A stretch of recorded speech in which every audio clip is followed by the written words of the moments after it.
Voting is a civic duty.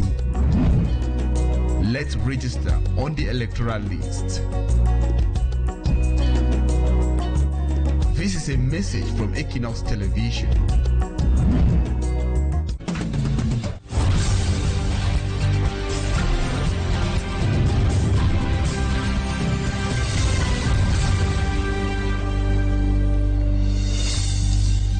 Hi there to all of you viewers of Equinoxe Television. Thank you so much, viewers, for joining us on this edition of the news. Our Majesties this evening, as at midnight today, all mobile phone signals will be deactivated at the Vatican ahead of the highly secretive conclave to take place at the Sistine Chapel to elect the next successor of St. Peter.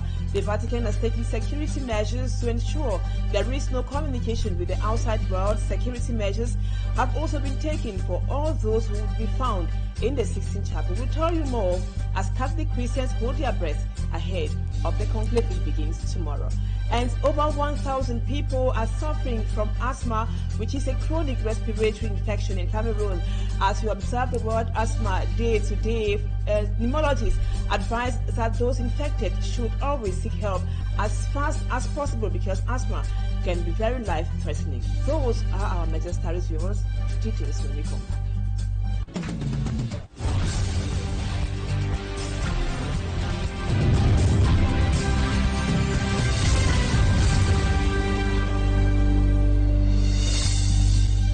Welcome back, viewers. Thank you so much for the confidence. Insecurity continues to heighten in the northwest and the southwest regions. Reports from Bamenda say 2 persons, including a lawyer, were killed that was in Bambili. It happened yesterday, and in the southwest region, some security forces were also attacked. Let's now have details with Simanji and Gabriel.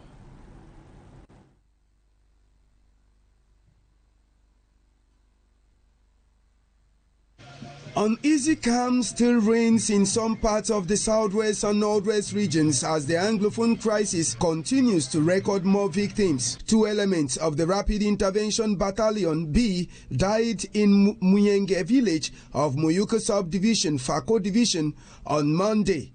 The 2 were in an armored car that was on patrol when it moved on a locally made explosive in Muyenge village. 3 other soldiers are in critical condition. Amongst the 2 who died, one is a lieutenant from Bova village in Boya. Before the attack in Muyenge village Monday, over the weekend in Jakiri, it was another security patrol team that was attacked. But unfortunately, no deaths were recorded in that attack, but some police officers were wounded. Still in Bamenda, Sunday breaking Monday, a violent incident in Bambili led to the death of 2 civilians, Barrister Ngu Afa and Pa Nebalum Daniel, a retired police officer. It's alleged that the incident was linked to a failed kidnapping attempt which targeted the general manager of the Upper Nun Valley Development Authority. The incident left several others injured, amongst them Gerard, Edith, and Gambo. The inhabitants of Bamenda are not yet done with the bloodshed at Maithrinkwen. The lifeless bodies of Amidu Yerima and Adamu Umaru were discovered in Ndu subdivision of Ndonga Mantum division. The 2, who were all businessmen, are owners of herds of cattle. They were kidnapped in Taba sub-village in Ndu subdivision. Their doctors had demanded a ransom for their release. It was alleged that they received 2.2 million francs CFA, but notwithstanding the money, they were still assassinated. The killings of the civilians at Maithrinkwen and Ndu, alongside the attack on the military in Muyenge village and Jakeri, have all been linked to suspected separatist fighters' attacks. And just to let you know that the Communications Department of the Ministry of Defense is still to officially confirm those attacks, especially those on the B elements.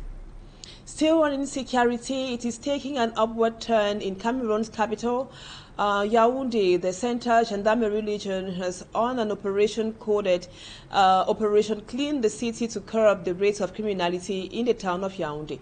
Babila Jonathan takes us to Yaoundé. Law enforcement officers from the Centre Gendarmerie Légion on a mission to track down suspected criminals in the nation's capital and its environs. They are battling to bring down the upward insecurity trend. We have made a simultaneous operation in some criminal areas like Elumden, Briqueterie, TKC and Simeyon. So we are going to continue to do so, as we are seeing criminality going up. When we can decrease, when we see the criminality going down, so we are going to decrease the operation. But now the criminality is very high in Yaoundé town, and we are there to fight it, and we are going to do it with all the people.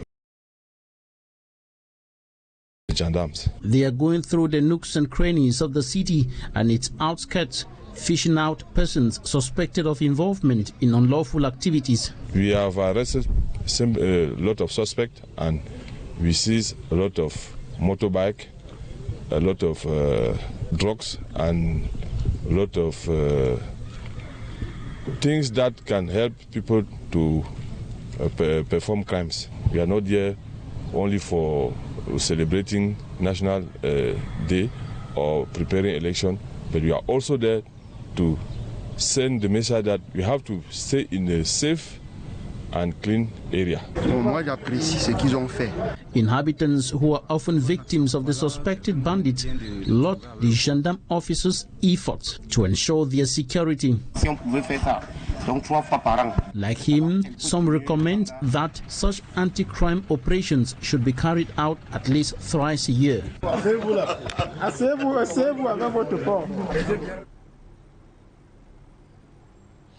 And since the recent killing of 3 researchers in the far north region of the country, there has been an atmosphere of fear and uncertainty among the researchers in Cameroon.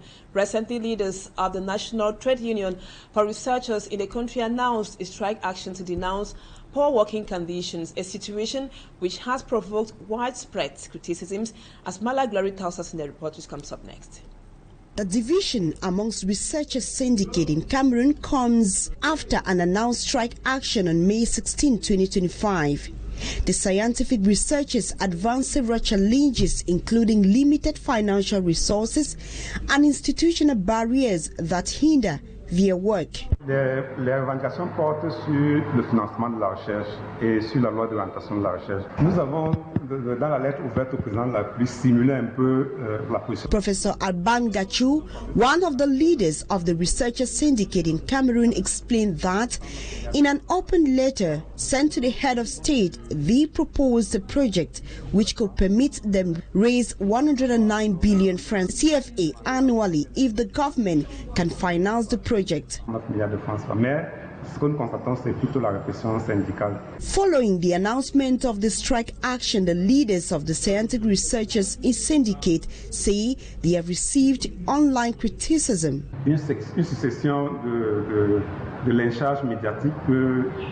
He explained that they are facing both online and media criticism, adding that what they plan for public interest has now become a personal affair. He says he has been attacked on several occasions and fears for his life. Auprès du monde entier, l'inquiétude que j'ai pour ma vie, parce que je me sens menacé. While many doubt the credibility and legitimacy of the National Syndicate of Researchers in Cameroon, one of the trade unionists say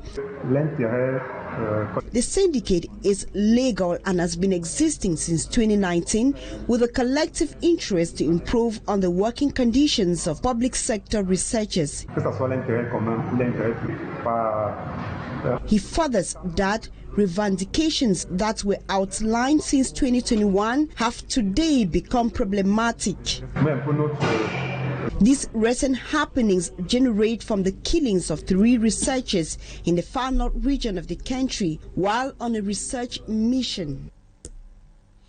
Now we talk health. Today, May 6, Cameroon joins other countries the world over to observe the World Day Against Asthma. On this occasion, pulmonologists emphasize the importance of ensuring that people with asthma have access to inhaled medication, which are essential for controlling the disease and treating attacks. To better understand the causes and preventive measures, our reporter Lucille Nguesie spoke with a pulmonologist at the Douala General Hospital. Her report. Asthma is a chronic lung disease that affects over 260 million people worldwide and causes over 450,000 deaths annually, according to the World Health Organization. The main symptoms of asthma are chest tightness with difficulty in breathing. The patient could cough, and the patient could also feel noise in the chest when breathing. This condition, which can be chronic and fatal, is caused by various factors. If your father, your mother, or your grandparents were asthmatic, you have a risk of developing the disease. That's the main factor of asthma. And we have other factors, environmental factors, that can trigger asthma crisis. Professor Mbachu Ugo, a pulmonologist at the General Hospital of Douala, states that asthma varies by age. Adolescents is about 8 to 10% of adolescents suffering of asthma, and in adult population it's about 3 to 5% of them. Additionally, some factors have contributed to the high prevalence rate in certain regions of Cameroon. You have dusty environment, especially during the dry season, and you also have cold. In cold region in Cameroon, you have patients suffering of symptoms of asthma. If an asthmatic patient is experiencing a crisis without their Ventolin or a similar reliever inhaler, medics advise is to leave him breathe air. So you should open the area so that he can have oxygen. And then if you have the spray of salbutamol, you can use it, you can give it to him. It can be managed effectively with the right treatment. And in terms of treatment, we have drugs in our country. Maybe it is not accessible to all our population in terms of cost, but the drugs are there. You should avoid being in contact with cigarettes. The theme for World Asthma Day 2025 is Make Inhaled Treatment Accessible for All. Professor Ugo Mbachu speaking said to our reporter Lucille Nguesie. And now let's come back with echoes of the World Press Freedom Day.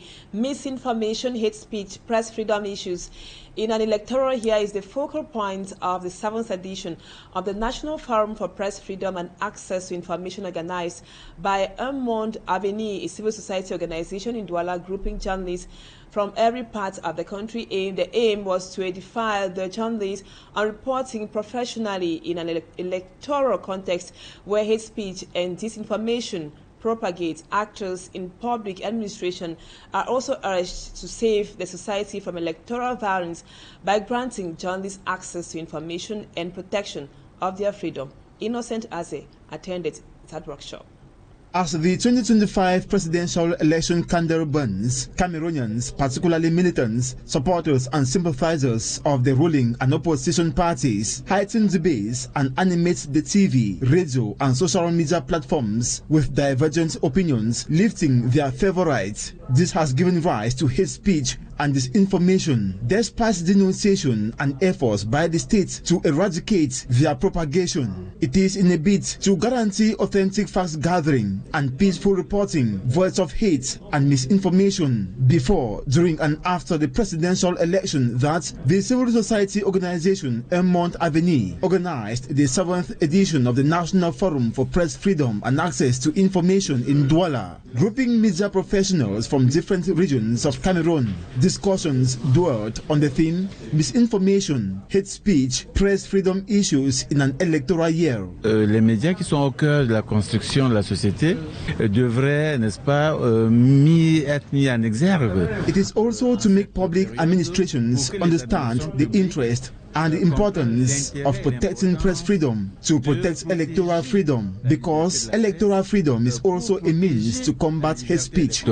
Généralement, l'utilisation de la haine. The growing use of hate speech is a means to distract Cameroonians, and is usually favored or accompanied by misinformation and other issues. Pas d'autres problèmes. Philippe Nanga states that with the continuous crackdown on media, the society is endangered. Sans les médias libres en contexte électoral, the election is a delicate moment that necessitates the press does its job well and in a professional manner with their freedom protected. De protection de la liberté. Actors in public administrations are also exhorted by Mont Avenir Civil Society organization to guarantee an enabling environment where media professionals can practice freely with access to information in order to protect the society from an uncontrollable and unending electoral violence. And now let's listen to Charles Njie, a media professional practicing in Bamenda in the conflict-hit northwest region. He says the firing organized by Mont Avenir happened or is coming at a time it gives the journalists enough time to arm themselves ahead of the presidential election. Let's listen to him in this excerpt. I come from Bamenda, so I know that from a crisis zone, the background, we've not been having access to information either from the non-state actors. Important that this forum, the recommendations that we're taking here, might go a long way, maybe to influence those who can give us information, be open to us, so we can report adequately and in a consistent manner to edify the public on what is going on within this electoral year. All the media associations in the Northwest, Kama Search and the CGTU, we have every meeting we send out, we cry to the public, to the government officials, to the governor, SDO, whoever, the commandant, whoever can give us information, to be open to us when we come for them to give us information. They should give us information. When we hear that somebody has been killed, maybe in Bambui, the last 2 days, our colleague of Cameroon Tribune was hijacked from his car. When we go to the commandant to give us information, or to whoever how can get access to information and talk about the arrest, they don't give us. So we cry every day that they should give us access. They should open up to us. When we come to us, they say, no, you attack us the other way. Amber reporters. When we go here, they say, no, we are government reporters. So we are found ourselves in the middle of the running stream. Talking about elections in Cameroon, about 6 months to the presidential election, Abdurrahman Baba is stepping up the struggle to unseat the Biya regime. He has launched an initiative to recruit voluntary election observers. Babila Jonathan tells us more about that initiative. Je suis Abdurrahman Hamadou Baba, citoyen camerounais. Political activist Abdurrahman Baba calls on Cameroonians to join him in efforts to secure results of the forthcoming presidential election from rigging and other electoral malpractices. Je vous invite à nous rejoindre. He is raising a generation of those he calls active vote result verifiers. He says they will act as representatives of the power of change to take the country out of 4 decades of oligarchy. Pour que, ensemble, nous puissions peser de manière décisive. Abdurrahman holds the school of thought suggesting that via a meticulous follow-up of the election result, change can be achieved at the helm of the state and the entire governance mechanism of the country. Cameroonians are thus urged to register massively via the website www.honneur237.com. And now we take you to the Vatican. All mobile phone signals will be deactivated at the Vatican. That would be from midnight today, ahead of the highly secretive conclave to take place at the Sistine Chapel to elect the next successor of St. Peter. The Vatican has taken security measures to ensure there is no communication with the outside world. Immaculate Fogwe reports that security measures have been taken for all those found in the Sistine Chapel. The Vatican is taking extraordinary measures to ensure the secrecy of the papal conclave where 133 cardinals will gather to elect the next pope. On Wednesday afternoon, all mobile phone signals will be blocked and special signal jammers will be used around the Sistine Chapel to prevent any digital communication or spying. According to reports, the signal blockage is expected to start at 3 p.m. local time, about 90 minutes before the cardinals begin voting. The cardinals have already handed in their phones and electronic devices, which they won't retrieve until a new pope is chosen. During the conclave, they will be confined to the Sixtine Chapel without any contact with the outside world, taking an oath of absolute secrecy. The Vatican has confirmed that all 133 cardinals participating in the conclave have arrived in Rome. The papal election process, known as a conclave, is a centuries-old tradition where the cardinals are locked in the Sixtine Chapel until a decision is made. While the signal restrictions won't affect St. Peter's Square, security measures have been heightened with checkpoints, metal detectors, and drone blocking systems put in place. Workers who manage the Vatican's daily needs will also take an oath of silence and remain on site without contact with their families. The conclave follows the funeral of Pope Francis, who passed away on April 21st. His final mass was held at the St. Peter's Square on April 26th. The world waits with anticipation to see who will succeed him as the new pope. Thank you, Immaculate. And that report brings us to the end of the first part of the news. Let's move on to Talking Point.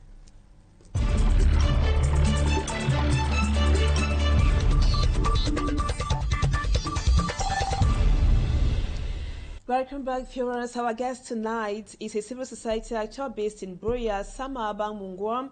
You are a public policy analyst, a social and political commentator and critic. Thank you so much, sir, for accepting to be our guest tonight.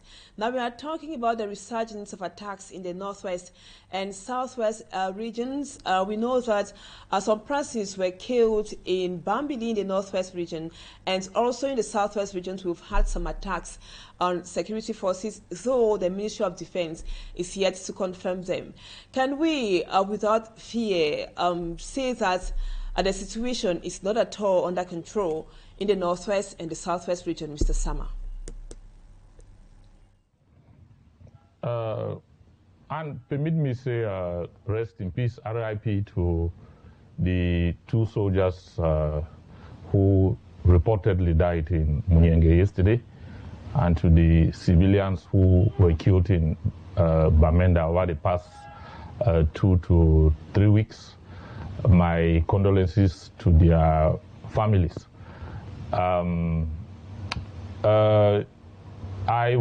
You carefully chose the word thought, and I think that all of us have had a similar thought at one point or another, but the recent speed of events in the northwest and the southwest seem to be proving us wrong.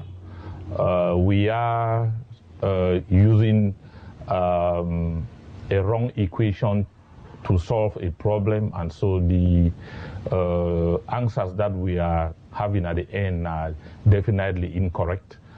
Again, as you said, it's a situation of a resurgence of insecurity characterized by kidnappings and open-air gun murders, and yesterday's incident in Munyenge was a fair reminder of the fact that the danger is still in the shadows, looking, observing, and watching to spring on us, given the slightest opportunity.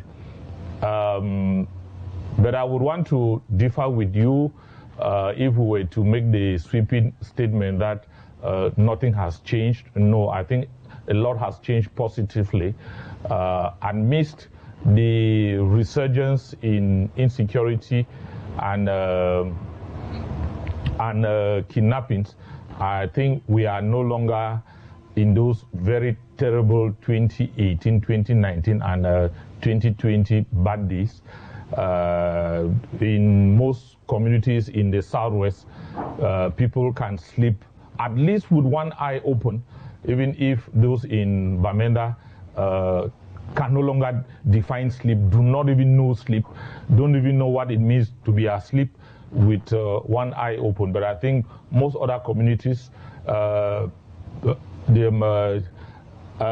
inhabitants can sleep with two eyes closed, or at least one eye closed, one eye open, while in some places people can readily even sleep and snore. Now, Mr. Samah, these attacks are happening like some days or weeks after the security situation in the southwest and northwest regions were evaluated by the security officers themselves. Isn't this another indication that we are still dark in the middle of the tunnel and seeing the light is still very far-fetched in relation to this crisis? And unfortunately, we are not privy to the security report that was the Army Chief of Staff was given. We don't know the situation, the exact situation of the report that he actually gathered from the field. But do we need a Rene Clos maker to tell us that the security situation on the ground is still very precarious? No. Do we need to be within the inner circles of military security and intelligence to know that the situation is still very precarious? No. I think just being a resident of the Northwest and the Southwest alone, you are privy to your own truth, which may not be the military security truth. The situations on the ground, experiences on the ground are more informative than whatever security and military intelligence report the general may have at his disposal. Again, it gives you the opportunity to also assess the degree of the danger that we still have to cope with. At the attacks, especially the one in Munyenge yesterday, a show of force to the military, to the Army Chief of Staff that, contrary to what you were served, we are still on the ground. We cannot know. But I think that, again, as you said, the situation on the ground may not actually be as precarious and as dire as it was in 2018, 2019, 2020. But I think we are far from the pre-2016 years. It is a situation that we have to cope, to live with. We have to adapt and to accommodate into whatever plans and projects we have. That the insecurity situation is far from over, contrary to what official state media outlets may want the world to think. We can only caution ourselves that you mind where you go to, you mind your activities, you mind those you associate with, you mind those you share information with, because we are far from normalcy, I should say. Thank you so much, Mr. Samah MUGWA, for accepting to be our guest tonight on the news on Equinoxe Television. And viewers, that was what we put together for you this evening. Thank you for always being with us.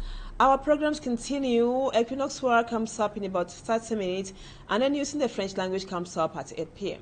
Stay with us on Equinoxe Television. Bye-bye for now.